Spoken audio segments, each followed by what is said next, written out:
Allez, bienvenue sur cette quatrième manche de la Coupe de France d'e-cycling Zwift en partenariat avec la FFC. Ce soir, le départ est encore donné à 19h30. 4 courses vont s'enchaîner. Première course sur le circuit de Gotham Green à New York. Course sans trop de difficultés, tout plat avec un sprint. Donc je me dis que finalement ça va plutôt bien se passer et que je vais pouvoir faire valoir mes talents de sprinter. Mais au moment du départ, je me dis, mais au fait, c'est une course Zwift, ça part comment déjà? Bah ça part à peu près comme ça, c'est-à-dire totalement à bloc. Donc juste le temps de me remémorer ça. Et effectivement, je constate que ça part à bloc. C'est bel et bien une course Zwift et en plus, c'est une manche de Coupe de France.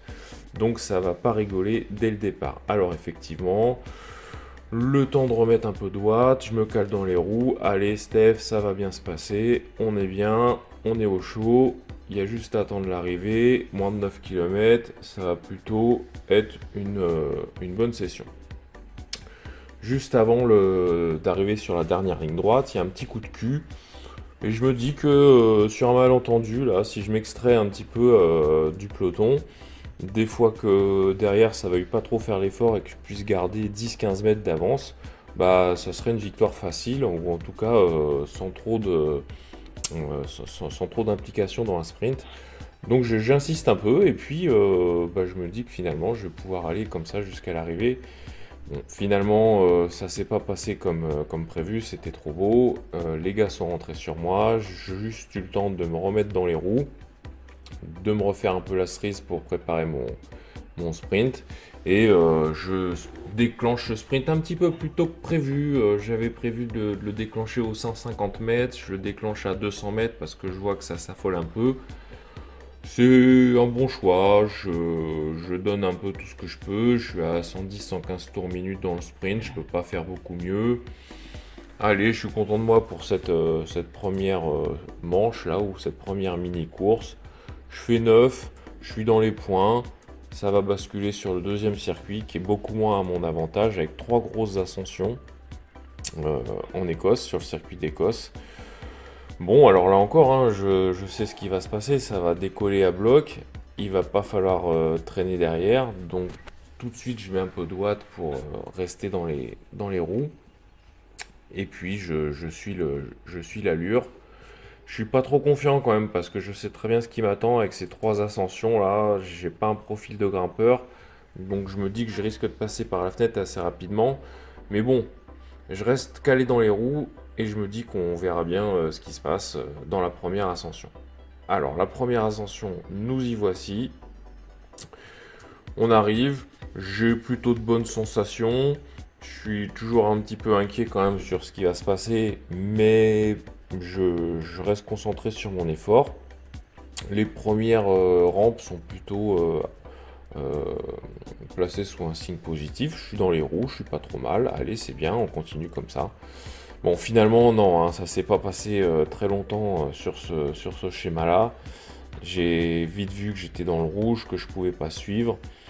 Inutile de me foutre complètement à bloc. De toute façon, les 15 premiers sont dans les points et après, on n'est pas classé, ou en tout cas, on n'est pas valorisé au niveau des points. Donc, inutile de dépenser de l'énergie pour rien. Je rallie l'arrivée tranquillement. Et puis, je me dis que je vais me rattraper sur les 2 autres manches. À ce moment-là, je vois le petit basculement automatique se pointer. Je me dis que c'est plutôt bien fait et que dès la ligne franchie, il nous propose de basculer sur le circuit suivant. Alors en fait, c'est quelque chose qui va être un petit peu moins évident que ça, vous allez voir ça tout de suite. Donc le circuit suivant, on revient à New York, c'est un circuit encore plus plat que le premier, avec 3 tours d'un mini critérium, 10 km. Bon, même schéma quoi, hein. Départ rapide, faut rester dans les roues, penser au sprint.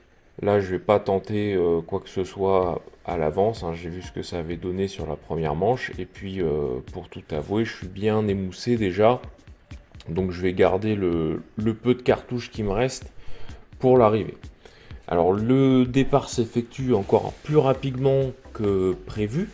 Donc, j'ai failli sauter dès le départ. J'étais un petit peu un petit peu, comment dire, surpris par la vitesse à laquelle c'est parti, surtout qu'on avait fait 2 manches assez importantes. Mais bon, la course est passée comme prévu. Je reste dans les roues, je prépare mon sprint, je suis plutôt pas trop mal placé. J'ai de la vitesse de jambe, je suis sur le bon braquet, je le sens bien, celle-là elle est pour moi, je déclenche, mais qu'est-ce que c'est que ce truc là qui se pointe? Le basculement de monde, je regarde vite fait le chrono, je vois qu'il reste 20 secondes, je vois 200 mètres, je suis pas sûr de pouvoir terminer la course à temps, donc il faut que je rebascule sur mon clavier, que je réactive la souris, que je clique sur non merci, que je revienne sur mon sprint. Bon, c'est très épique en tout cas. J'ai pas pu faire exactement ce que je voulais, je suis un petit peu déçu, mais bon, c'est pas grave, c'est comme ça, hein, c'est les aléas de la technique. Je finis quand même à une 7ème place. Bon, alors je dis pas que j'aurais pu faire premier, mais allez, je pense quand même que j'aurais pu accrocher un top 5. Bon, c'est pas grave, de toute façon, je suis complètement cramé. Je sais ce qui va se passer sur la dernière manche, dont voici le profil, avec une arrivée tout en faux plat montant. Bon, je me fais pas trop d'illusions, mais c'est pas grave, hein, c'est la fête quand même. Donc, je prépare mon départ et je me dis que bon, ce coup-ci, tout le monde est cramé, ça va partir tranquille. Et ben, devinez quoi? C'est parti complètement à bloc. Complètement à bloc, pire que les 3 premiers départs. Donc, je me dis que là, ils sont complètement fous. On est chez les dingos. Et déjà, première fois, la première alerte, je commence à prendre un petit éclat dans un faux plat, qui en plus n'est pas méchant.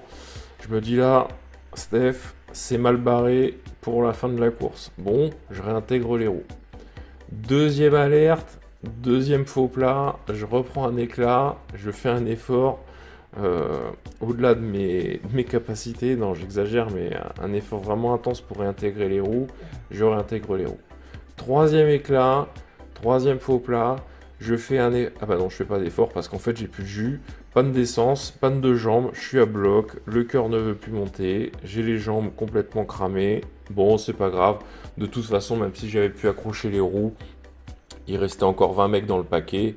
Je vois pas comment j'aurais pu jouer une 6, 7, 8ème place, c'était totalement impossible. Donc, comme d'hab, hein, on se retrouve avec Cyril à la fin, on finit tranquillou. Par sécurité, je laisse passer la borne avant moi, des fois qu'il y a des petits trucs à prendre, parce que je sais qu'il avait fait peut-être éventuellement des meilleurs résultats que moi. Donc on sait jamais, hein, faut voir ce qui se passera par la suite.